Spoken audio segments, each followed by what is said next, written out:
Estamos de volta falando sobre dependência química, um assunto muito importante. Falamos sobre as causas, sobre o que realmente, quem é o público que leva a pessoa a entrar neste mundo. E agora a psicóloga Caroline Gregório vai falar com a gente sobre o tratamento, que acho que é uma fase muito complicada realmente, porque uma vez que entrou, como sair, né, Caroline? É uma luta muito pesada, né?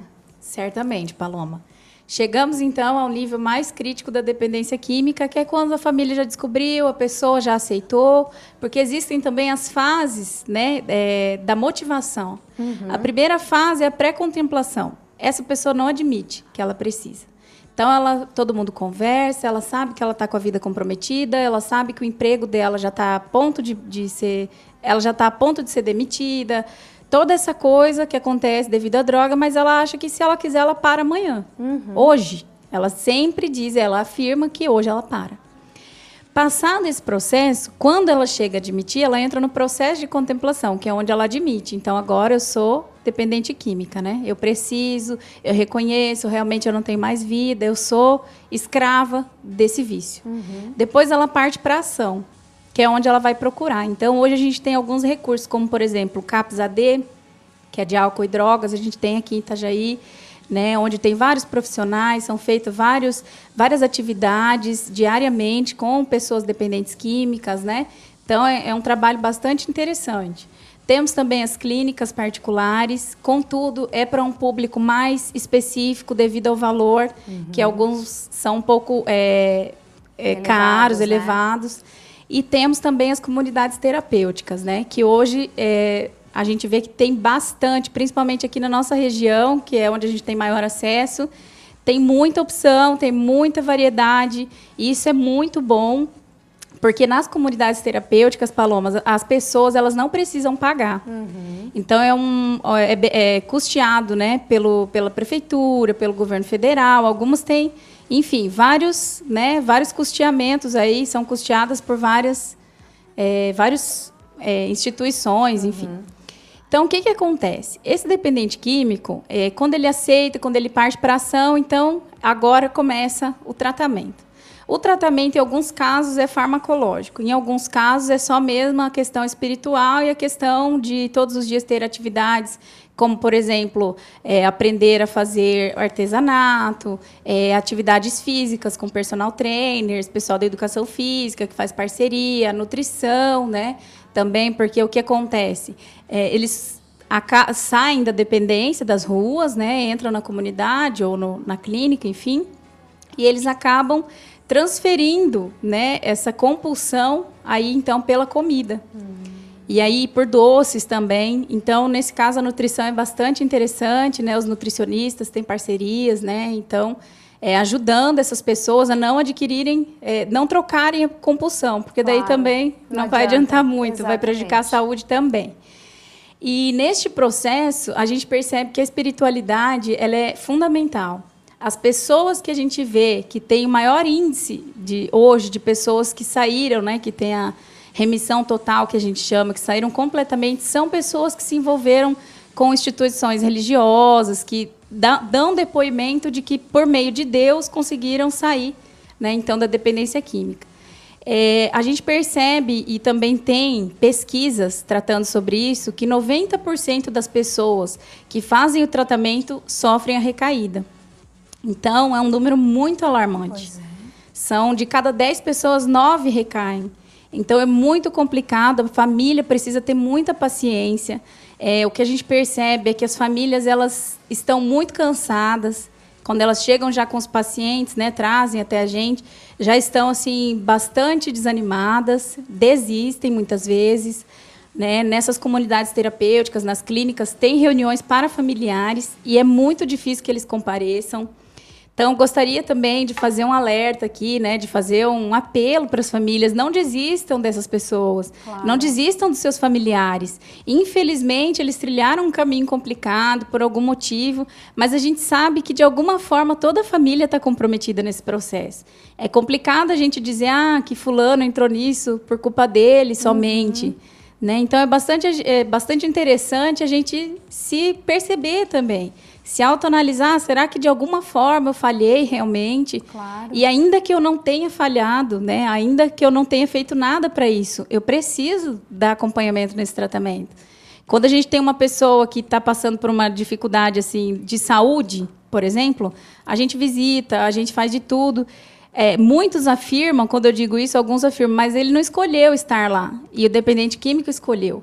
Mas aí é uma questão de você querer ver ele fora daquilo ou não. Exato. O que o levou até lá, né, não é o que tem que ser mais importante nesse momento. É como vamos tirá-lo de lá, né? Claro, meu Deus, você tocou num ponto tão...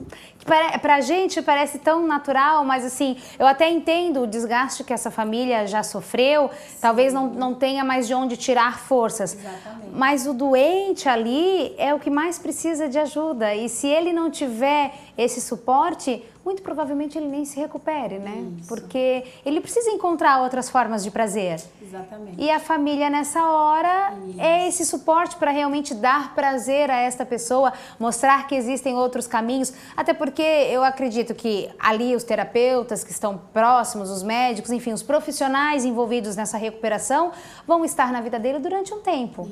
Isso. Depois, não mais. E aí é o momento em que ele realmente vai precisar encontrar suporte nessa família para o resto da vida, para que não aconteça essa recaída, né, Fabi? Caroline. Por isso, Paloma, que a gente aconselha tanto que a família frequente esses grupos, né?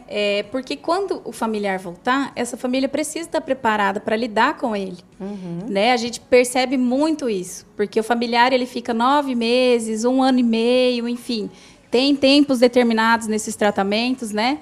E quando ele sai, ou ele não tem para onde ir, que é um problema sério, porque daí também aquela comunidade que acolheu, aquela clínica que acolheu, não tem o que fazer com esse dependente. Sim, e ele volta daí. Exatamente, aí ele volta onde ele estava, ou então, quando ele volta para casa, a família não está preparada para recebê-lo.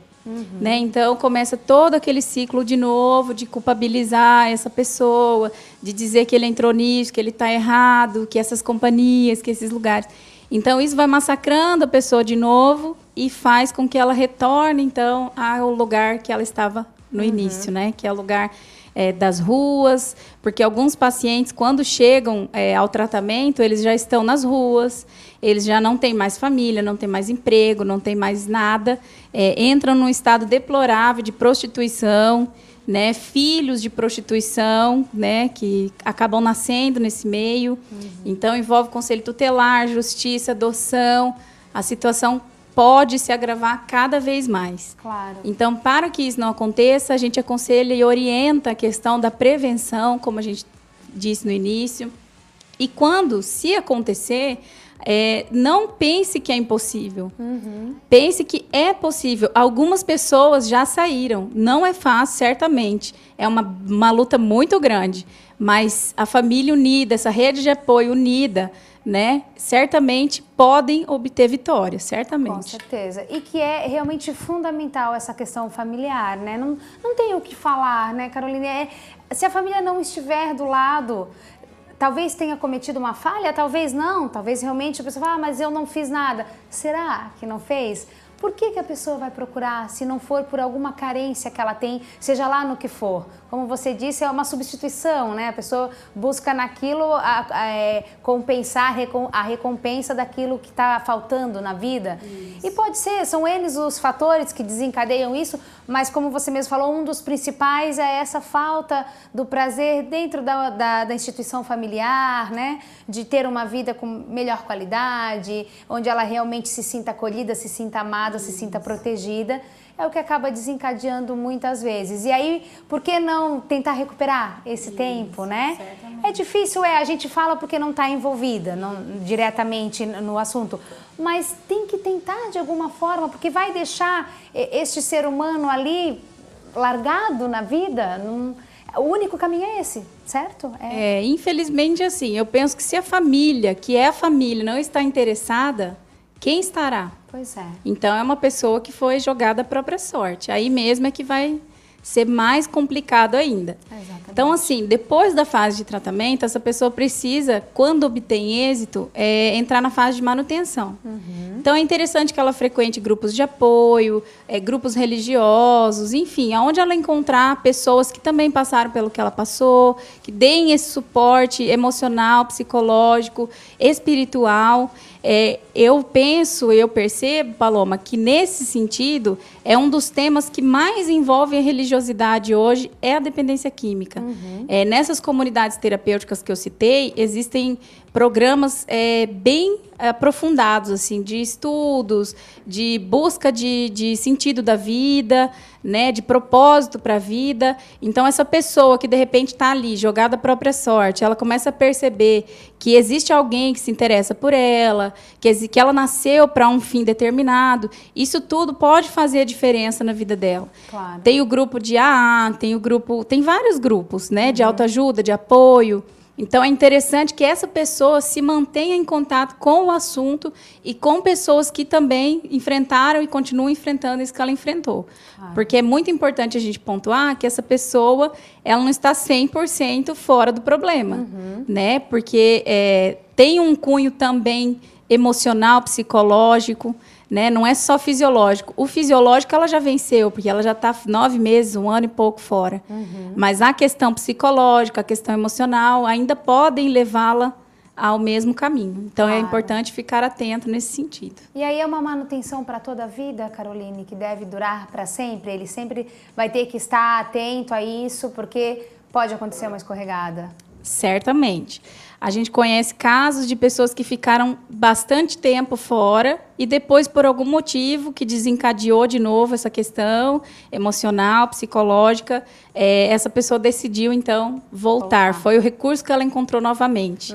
Inclusive, existem estudos sobre ligações neuroquímicas.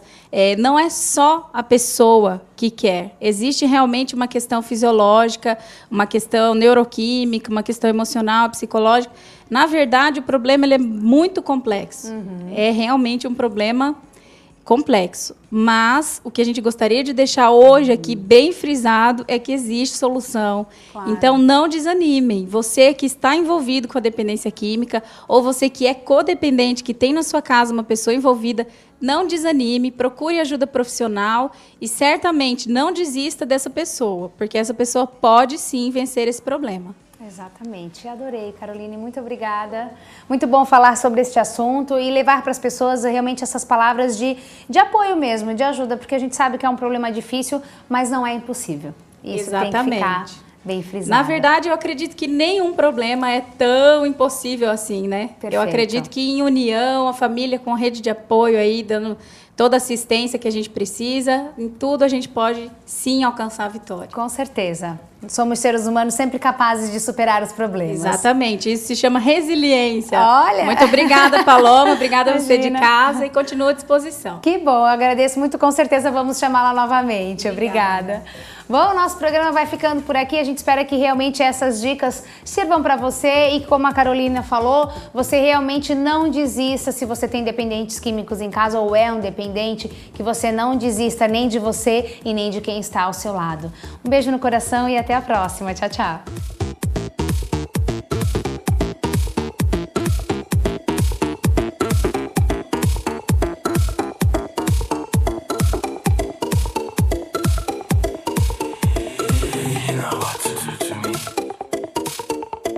You know how to pleasure me.